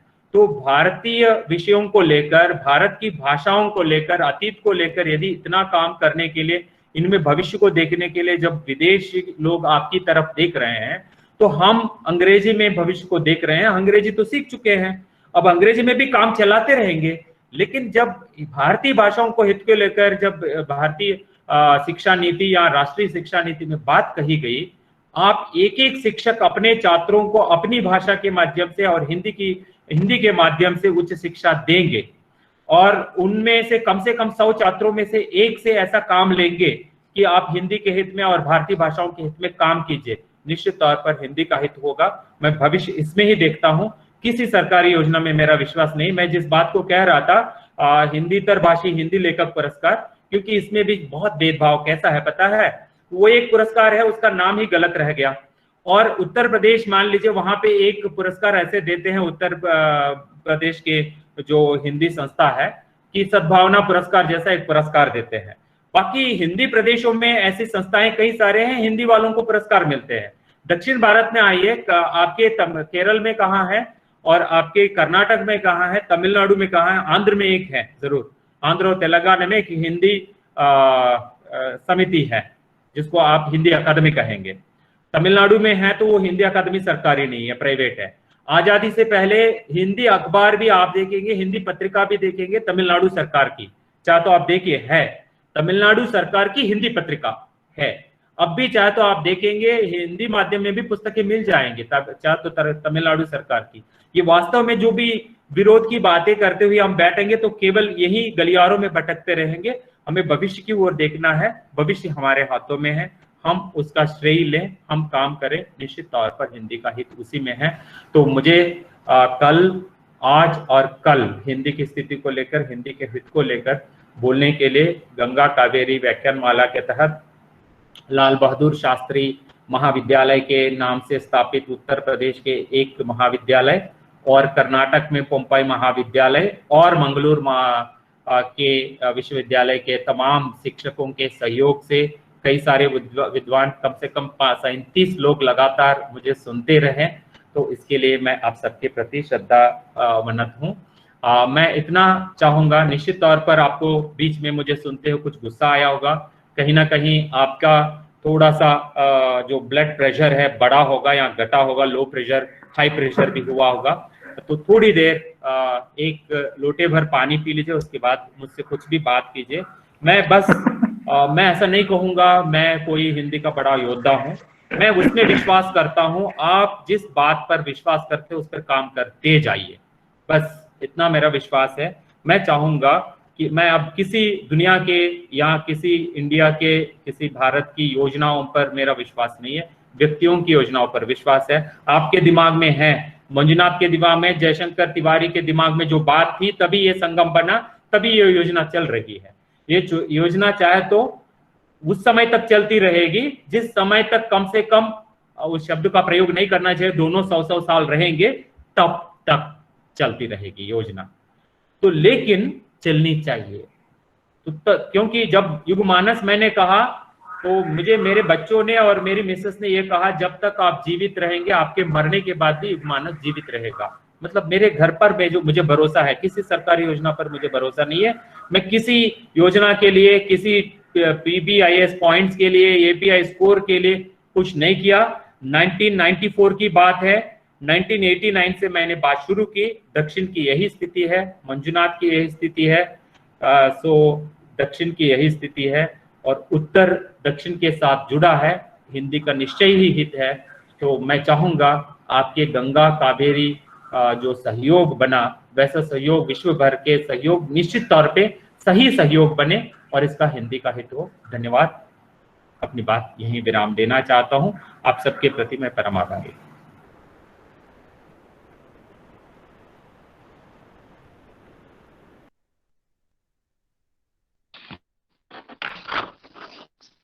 जी बहुत बहुत धन्यवाद डॉक्टर सी जयशंकर बाबू। थोड़ा तकनीकी बाधा हो गई थी, आ गई थी, मैं पुनः दूसरे सिस्टम से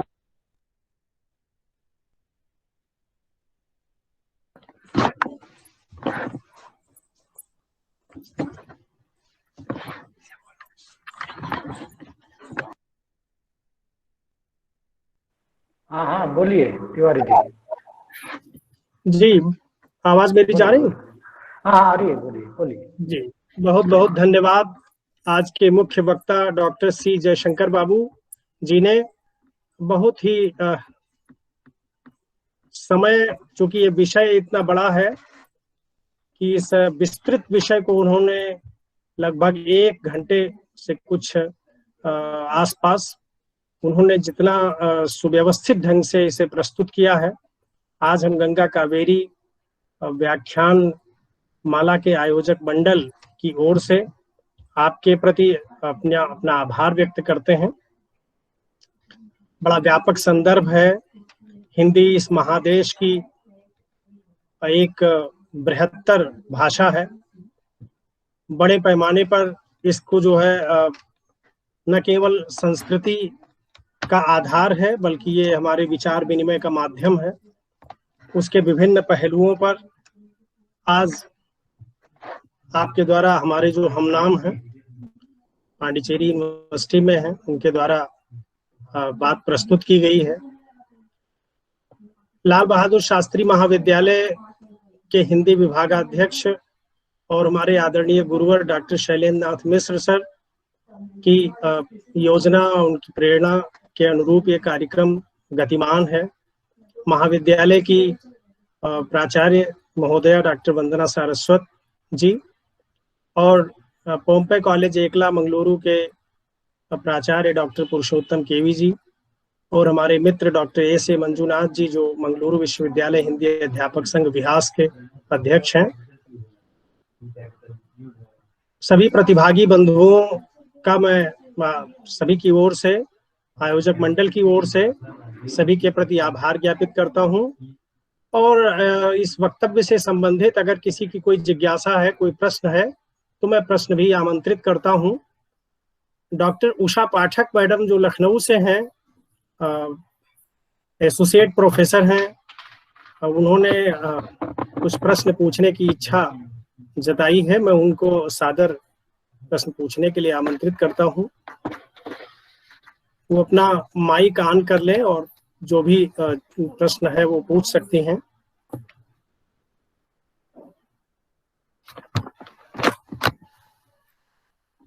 डॉक्टर उषा पाठक मैडम, आवाज मेरी आप सुन रही हैं?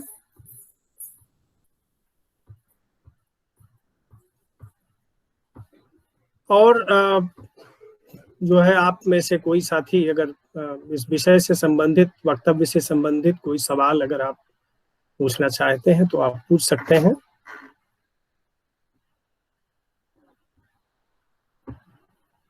हाँ, मेरा प्रश्न ये है कि जो ये हिंदी की बात हो रही है, तो इसमें हिंदी को राष्ट्रभाषा बनने में सबसे ज्यादा विरोध तो दक्षिण वाले ही कर रहे हैं। तो जब तक दक्षिण वालों का पूरा सहयोग नहीं मिलेगा, हम हिंदी को कैसे आगे बढ़ा सकते हैं और इसको राष्ट्रभाषा या विश्व भाषा के रूप में कैसे स्थापित कर सकते हैं? क्योंकि शुरू से ये हुआ, जब से हिंदी को राष्ट्रभाषा बनने का जो है प्रपोजल लाया गया, तो सबसे ज्यादा विरोध अहिंदी भाषी वालों ने ही किया है।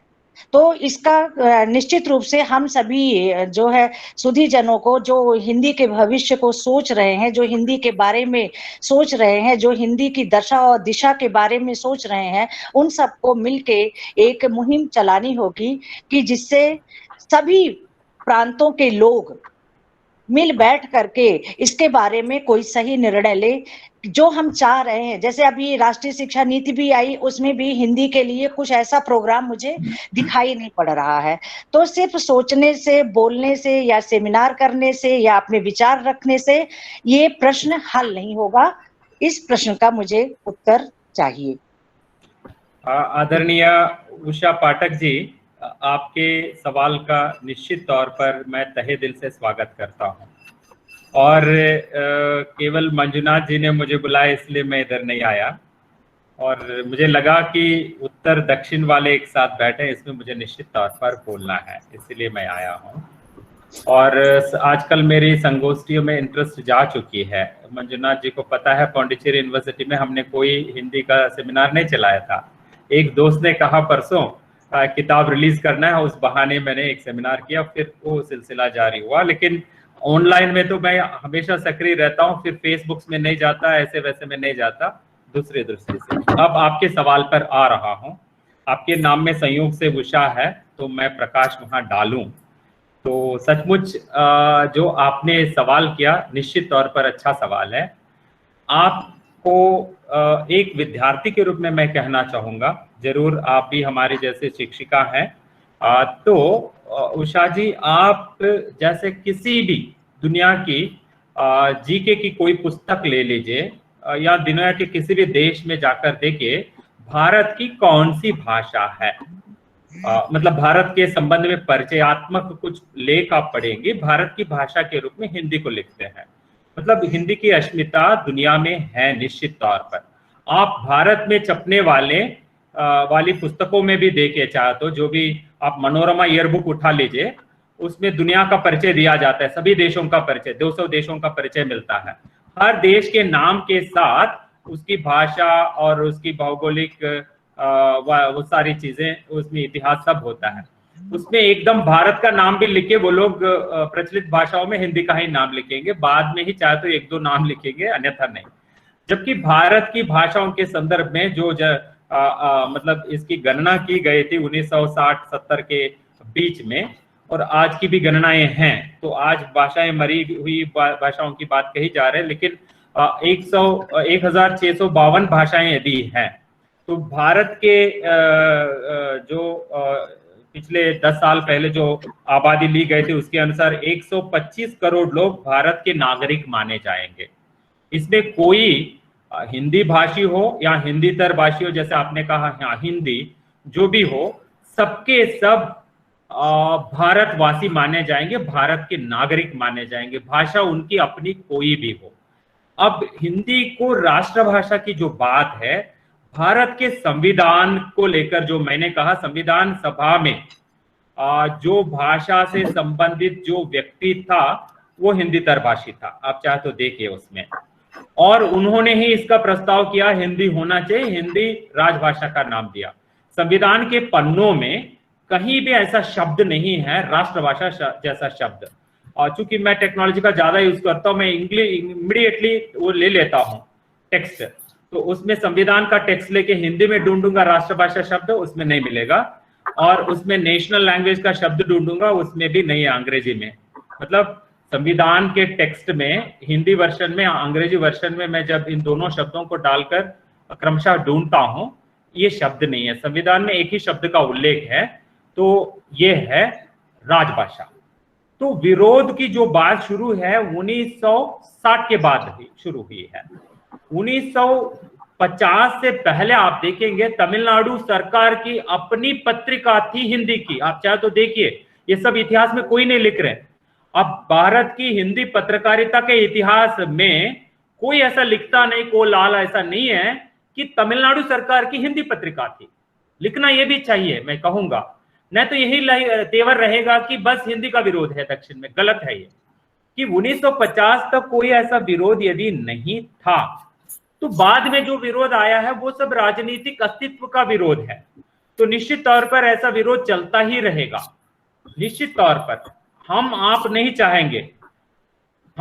चाहेंगे, हिंदी वाले, मतलब हिंदी भाषा को लेकर काम करने वाले नहीं चाहेंगे कि हिंदी का विरोध हो, लेकिन हिंदी का विरोध चाहेंगे लोग जो उसके नाम से, दक्षिण में हिंदी के विरोध के नाम से किसी को वोट मिल रहा है, उत्तर में हिंदी में भाषण देकर किसी को वोट मिल रहा है, रोजगार तो सबको मिल रहा है अंग्रेजी के माध्यम से। आप जाकर देखिए कोटा में जो कोचिंग सेंटर है, वहां का सारे के सारे बच्चे जो कोचिंग लेके डॉक्टर बन रहे हैं, सारे अंग्रेजी माध्यम से पढ़ रहे हैं, हिंदी माध्यम से एक भी नहीं पढ़ रहा है। हम नहीं कह रहे हैं कि डॉक्टर जो बनेगा इंडिया में ही उनको एक एक का नब्ज देकर ट्रीटमेंट करना है। चलो अमेरिका को आप सारे के सारे लोगों को निर्यात करेंगे, ठीक है, मैं मानूंगा, अन्यथा नहीं। तो जो राष्ट्रभाषा की बात है, इस बात को लेकर या हिंदी विरोध की बात को लेकर हम बहस करते रहेंगे, वहीं के वही रहेंगे। हमारी जो उषा है, मतलब हम जिस पर प्रकाश डाल रहे हैं सचमुच हिंदी का है, वो कभी नहीं हो पाएगा वास्तव में। क्योंकि मैंने हिंदी प्रदेशों में हर जगह पर जाकर कुछ और विषय के कक्षाएं ली है। उस समय जिज्ञासा से वहां जितने शिक्षक जुड़ते थे अलग अलग विषयों से, उनसे मैंने सवाल किया, क्या आप अपने विषय, मान लीजिए किसी ने कॉमर्स का टीचर बताया, कि क्या अपना विषय हिंदी के माध्यम से पढ़ाने की स्थिति है क्या आपके राज्य में। जैसे मध्य प्रदेश में ग्वालियर में कल या परसों मेरा एक और व्याख्यान है किसी और विषय को लेकर। जब ग्वालियर में मैं गया था एक 6 साल पहले, तो उस समय मैंने सवाल किया एक शिक्षक से, वो 30 साल के अनुभवी थे। थोड़ा विस्तार से जवाब दे रहा हूँ, इसमें आप ग्रहण करेंगे तो ठीक है, अन्यथा भी मैं मानूंगा। मैंने जवाब दे दिया, वो जवाब रहे ना रहे। तो उसमें मैं ये कह रहा था कि उस शिक्षक ने कहा, सब हिंदी की किताबें कहाँ पे हैं, मतलब एमकॉम के स्तर पे पढ़ाने के लिए कॉमर्स की किताब हिंदी में नहीं है, वो किताब आएगी तभी होगा। मैंने कहा कौन लिखेंगे, आप किनसे अपेक्षा कर रहे हैं, 30 साल के अनुभवी शिक्षक आप हैं।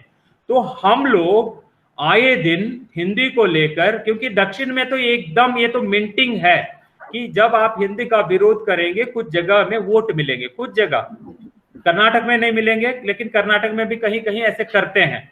तो वहां के जैसे वहां के बोर्ड्स निकलवाए गए, वो सब कुछ लोगों की राजनीति है, सबकी राजनीति नहीं है। कोई हिंदी शिक्षक ऐसा काम नहीं करता। तो इसको लेकर हम यस मैंने विस्तार से कहना चाहा, इसलिए इसको लिया कि राष्ट्रभाषा शब्द कहीं नहीं है। यदि राष्ट्रभाषा शब्द को लेकर हम बात करेंगे, वो हमारे प्रति भी अपमान है, सबके प्रति, क्योंकि राष्ट्र के सब नागरिक होते हैं, राष्ट्र की सभी भाषाएं राष्ट्रभाषाएं होती है। तो तब आप हिंदी को ही राष्ट्रभाषा कहेंगे, बाकी भाषाओं की क्या हालत। तो तमिल वाले निश्चित रूप से सामने आ जाएंगे, तमिल कहेंगे कि हिंदी से पुरानी भाषा है। हाँ, उनके पास ईसा पूर्व 400 वर्षों से है साहित्य, आज भी है। तो आप क्या कहेंगे, 21वीं सदी की उनके पास तमिल में लिखा हुआ है कुरल, तिरुकुरल है। बाकी भाषाएं सर, प्रांतीय भाषाएं कही जाएंगी ना। प्रांतीय क्यों कहीं जाएंगी मैम, हम लोग जाएंगे, हम प्रचार करने लगे। मंजुनाथ जी कल से कहा दूंगा, मंजुनाथ जी आप जाइए उत्तर प्रदेश में, कन्नड़ प्रचार शुरू कर दीजिए। निश्चित तौर पे कन्नड़ का प्रचार हो जाएगा और कन्नड़ का भी विकास हो जाएगा। मैं ये कहूंगा कि जब हम लोग हिंदी की रोजी रोटी के लिए हिंदी का काम नहीं कर रहे हैं, मैं यही कहूंगा। जब मैं 94 में और 89 में मैं काम कर रहा था, मैं एक मैकेनिक था, हिंदी पढ़ा रहा था, हिंदी के रोजगार के लिए नहीं पढ़ा रहा था मैं तो मैकेनिक था, मुझे वेतन मिल रहा था। ऐसे ही लोग थे दक्षिण में। तो इसी वजह से जो है राष्ट्रभाषा का नाम जो है, तो वास्तव में जो बातें कहना था, जयशंकर तिवारी जी मुझे सुन नहीं पाएंगे, इसलिए रोकना भी चाह रहे थे, रोकिए जरूर। रोकना भी चाहिए। तभी तो हिंदी के नाम से, राष्ट्रभाषा के नाम से ऐसी बातें आते रहेंगी, होते भी रहना चाहिए, तभी हिंदी की चर्चा ऐसी की तैसी रहेगी। जो मैं 2 मिनट लास्ट में जो बोला, हमारा जो खून है, उस खून से हमें हिंदी के हित में काम करना चाहिए, ऐसे बहस नहीं करना चाहिए। उसमें यदि आपने ग्रहण किया होगा, निश्चय ही उसमें है अर्थ, दूसरे में नहीं है। जवाब उसी में गया है मेरा। धन्यवाद। बहुत बहुत धन्यवाद डॉक्टर सी जयशंकर बाबू। नहीं, ऐसा नहीं है, आपकी हर बात का स्वागत है। और नहीं, मैं यही कह रहा था, रोकने के लिए क्षमा चाहता हूँ, रोकने के लिए क्षमा चाहता हूँ। हम ऐसे बहसों में फंस कर रह गए हैं, तो कोई ऐसी योजना नहीं है कि हिंदी के उद्धार के लिए हम लगे हुए हैं। जहां जो योजनाएं दिख रही है, तो उन योजनाओं से वास्तव में आप देखिए, आप जैसे आपके थीसिस लिखे जा रहे हैं, इस थीसिस को किस मतलब के थीसिस मान रहे हैं, उसका कोई आप वो नहीं है कि उसका वो करें, प्लेजरिज्म चेक नहीं कर रहे हैं। करेंगे तो उसको फेंक देंगे। डॉक्टर उषा पाठक मैडम ने जो प्रश्न किया है, वो प्रश्न भी एग्जिस्ट कर रहा है, और आपने जो उत्तर दिया है वो उत्तर भी एग्जिस्ट कर रहा है। यानी ये बात स्पष्ट हुई कि राजनीतिक कारणों से हिंदीतर क्षेत्रों में बहुधा तमिलनाडु की बात आती है, पूर्वोत्तर के एक दो मैं एक ही शब्द हिंदीतर क्षेत्रों में ना कहे, हिंदी क्षेत्रों में भी, क्योंकि अभी 8वीं अनुसूची को लेकर हिंदी क्षेत्रों में भी वो फूट है। तब हिंदी नहीं बचेगी। वास्तव में सारी भाषाएं 8वीं अनुसूची में जुड़ेंगे तो बिल्कुल बात स्पष्ट है कि कुल मिलाकर के राजनीतिक कारण है, और जो लोग हैं उनमें हिंदी को लेकर कोई ऐसी बात नहीं है। और ये बात तो स्वतः ही स्पष्ट है। हमारे दक्षिण भारत के असंख्य मित्र जो है, और असंख्य जो है हिंदी प्रेमी लोग जो लगातार जुड़ रहे हैं कार्यक्रमों में, उनकी भावनाओं से, उनके विचारों से हम सभी लोग परिचित हैं। यानी चंद लोग ऐसे हैं जो अपने राजनीतिक हितों के लिए ये ऐसी बातें कर रहे हैं, और निश्चित रूप से भारत की सभी भाषाएं सम्माननीय हैं, और उन भाषाओं को बोलने वाले लोग सम्माननीय हैं। हमारे लिए भारत की सभी भाषाएं उतनी ही महत्व की हैं। बावजूद इसके एक ऐसी भाषा की संकल्पना, जिसकी बात अभी आपने की थी, कि महात्मा गांधी जी ने जो पूरे देश में एक संपर्क भाषा के रूप में, जो जिनकी मातृभाषा हिंदी नहीं थी, गुजराती थी, और वो इस बात की आवश्यकता महसूस कर रहे थे उस औपनिवेशिक भारत में कि एक संपर्क भाषा ऐसी हो जो पूरे देश में लोगों को जोड़ सके, और वह हिंदी ही हो सकती है। संभवतः वो संख्या के नाते ऐसे हो रहा होगा, या और अन्य कारण रहे हों। तो हिंदी वर्सेस भारतीय भाषा नहीं होना चाहिए, हिंदी बनाम भारतीय भाषा कभी नहीं होना चाहिए। ये हम सभी लोग इस बात पर एकमत हैं। लेकिन डॉक्टर उषा पाठक मैडम ने जो सवाल किया कि भाई हिंदी के प्रगति में सबसे ज्यादा जो अवरोध नजर आता है, जो चर्चा में आती है, नजर आना अलग बात है, यानी जो बात चर्चा में आ जाती है सतह पर, वो राजनीतिक कारणों से आ जाती है। वो उत्तर भी आपका आ गया है।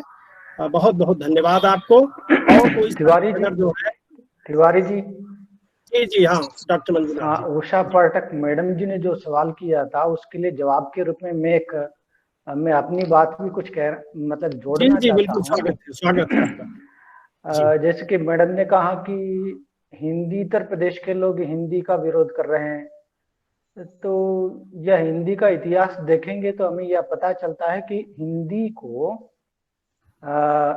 राष्ट्रभाषा के रूप में या राजभाषा के रूप में स्वीकार करने में हिंदीतर लोगों की ज्यादा भूमिका है। जैसे कि बाल गंगाधर नाथ तिलक हो, या लाला लाजपत राय हो, रविंद्रनाथ टैगोर हो, और दक्षिण के राजा जी हो, तो इस तरह के सभी लोगों ने हिंदी का समर्थन किया था।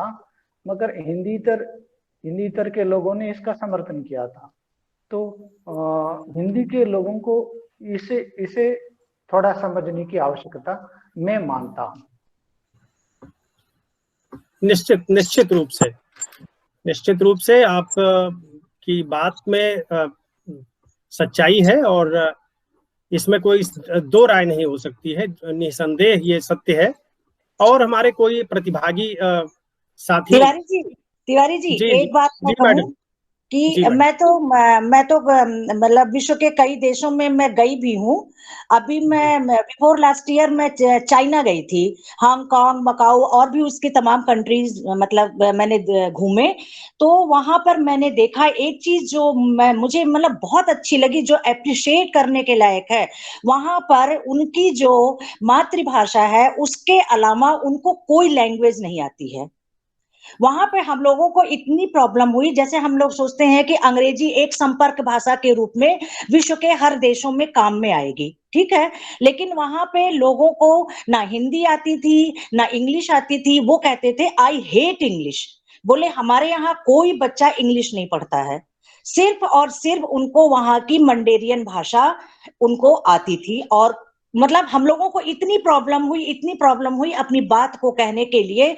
तो मुझे ये लगा कि आज ये देश जो हमारे भारत से कहाँ लगता है, वो भारत के सामने हमारे भारत की संस्कृति, हमारे भारत की भाषा, हमारे भारत के वेद पुराण, हमारे भारत का सब कुछ नकल करके वो लोग कितने आगे बढ़ गए, सिर्फ इसीलिए कि वो उनका फर्म डिटर्मिनेशन है कि हमारी एक भाषा होनी चाहिए, हम उसी भाषा को पढ़ेंगे, उसी भाषा को बोलेंगे, उसी भाषा में क्या काम करेंगे। क्या हमारे अंदर ऐसी फीलिंग आ रही है? जब तक हमारे अंदर या हमारे जो राष्ट्र नायक है उनके अंदर इस तरह की फीलिंग नहीं आएगी, तब तक इस पर कोई काम नहीं होगा। मुझे बहुत अच्छा लगा वहां का। कुछ भी सोचिए, वो कोई चीज नहीं समझ सकते थे। मकाऊ में हम लोग गए, वहां पे होटल वाला हो, चाहे बस का ड्राइवर हो, चाहे टैक्सी ड्राइवर हो, कैसे अपनी बात को समझाए, हम लोग बिल्कुल इतनी उलझन में रहे कि क्या बताएं आपको। वहां पे जो कहीं नेपाल के लोग बसे हैं, कहीं और कंट्री के लोग हैं, उन लोगों से हम लोगों ने थोड़ी मदद ली वहां की चीजों के बारे में जानने के लिए। तो क्या हमारे यहाँ ऐसा है? जी जी, धन्यवाद इसका मैडम। जवाब मेरे व्याख्यान में है। मंजुनाथ जी, मेरे व्याख्यान का जो आप रिकॉर्डिंग कर रहे हैं, इसका ट्रांसक्रिप्ट भी एक बार फिर से मैडम को दे दीजिए, तो इसका जवाब पहले ही आ चुका है।